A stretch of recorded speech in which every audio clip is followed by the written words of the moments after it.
Ethiopia and Egypt has been invited to come and join BRICS, and I'm actually not surprised about both of them, especially Egypt, which has been already a member of BRICS new development banks. And because they are already a member of a new BRICS development bank, then I was actually foreseeing them becoming a full member of BRICS. I mean, this is not something that has happened yet. They have been invited, so which, who knows, they might actually change their mind and say, well, you invite us, but we don't really want to join. But I don't think that will happen. I think both of them will definitely eventually join in January. So that's the date when they expect them to become a full member of BRICS.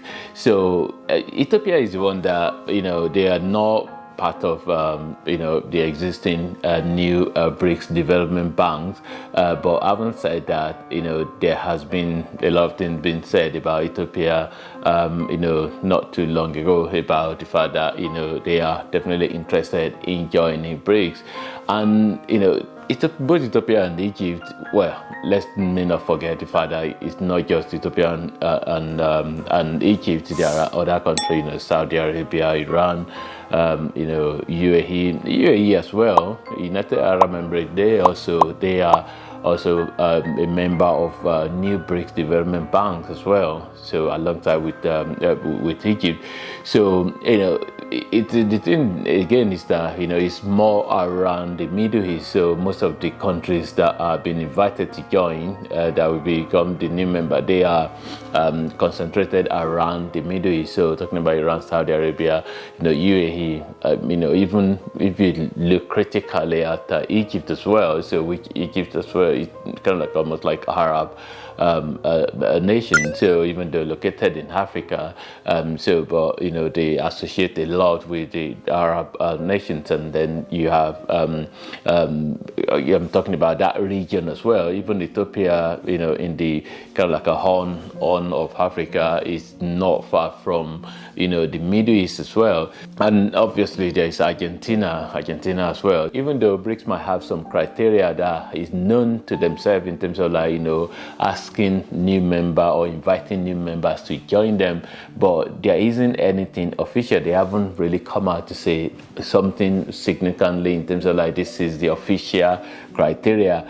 And when you look at the founding member of BRICS, there is something very common with them in terms of the population size, the land size, the economy size, but when you then look at the new members, those criteria is not really in play anymore. And how is the fact? Because when you think about maybe some country like the United Arab Emirates, even though they have a large economy as well in terms of natural resources and all of that, but they are not, in terms of population or the land size, that isn't really there. I'm not saying that is a criteria. That is not the criteria, but it's just that that's something that they have in common.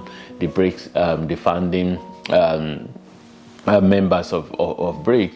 So which the set criteria, I don't really think they have that set criteria. So, but I think at the end of the day, it's all about politics and trade.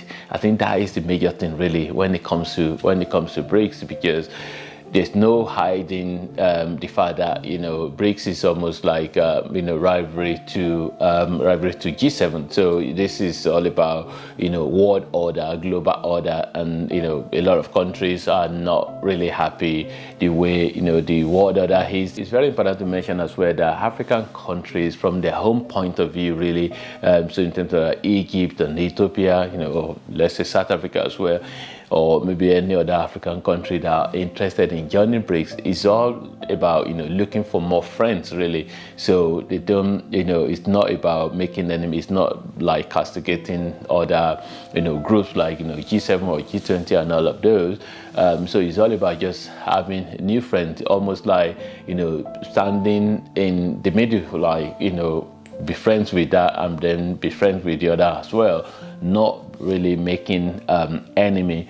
And because when you think about it, really, the likes of Egypt and Ethiopia, they still get a lot of foreign aids from the Western countries, so which isn't really, because they are joining BRICS, it doesn't really mean that they are now completely not doing business with the Western country, the G7 country. They see doing business with them, they see getting foreign aid, but in all of this, really, I think it's really very important that Africa really need to.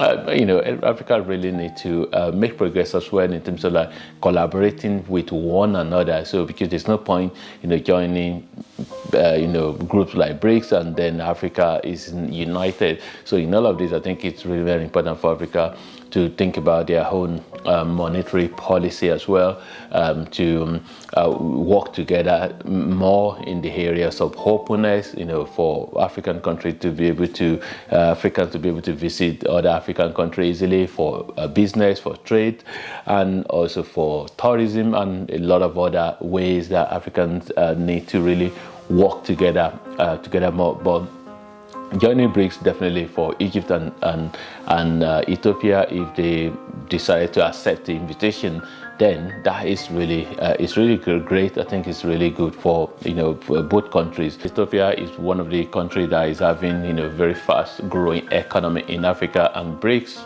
is all about economy, trade, collaboration and politics as well. So this makes Ethiopia a good fit, and also Ethiopia is a place where you have a lot of African organizations located in Ethiopia, so the African Union and a lot of African, a lot of organizations that relate to Africa. So I think that actually might be kind of like one of the ways that the BRICS countries might want to gain influence in those areas as well. Ethiopia and Egypt, both of them are big players in Africa in terms of the population size and the economy size as well. So which means it's not really a surprise for me that both of them has been invited. And another thing is that is it really good? Is there going to be any pressure from the Western country? Whether in all these countries, both Ethiopia and Egypt, they still are really very strongly connected to the Western country in terms of foreign aid, in terms of collaboration in other areas as well. So for Egypt and Ethiopia or any other countries in Africa that are planning to join BRICS, for me, it's not really about making enemies with the G7 or the Western country. It's about just being diplomatic and just having having to be able to almost like stay in the middle, really. So you have relationship with both, so not making enemy with either of them. So because there's always going to be something that can be done together in collaboration in various areas and various aspects. But it's just that African countries or other countries in the world who want to be member of BRICS, they believe more about in a place where they can be included, where they can have a seat at the table, where they can be a member and contribute to one another, not like being not being distant away, like in the case of G7, which you are not really invited at the table to be able to speak or to be able to have a seat there. So, and this is one of the things why a lot of countries are pulling towards BRICS and are interested in joining BRICS.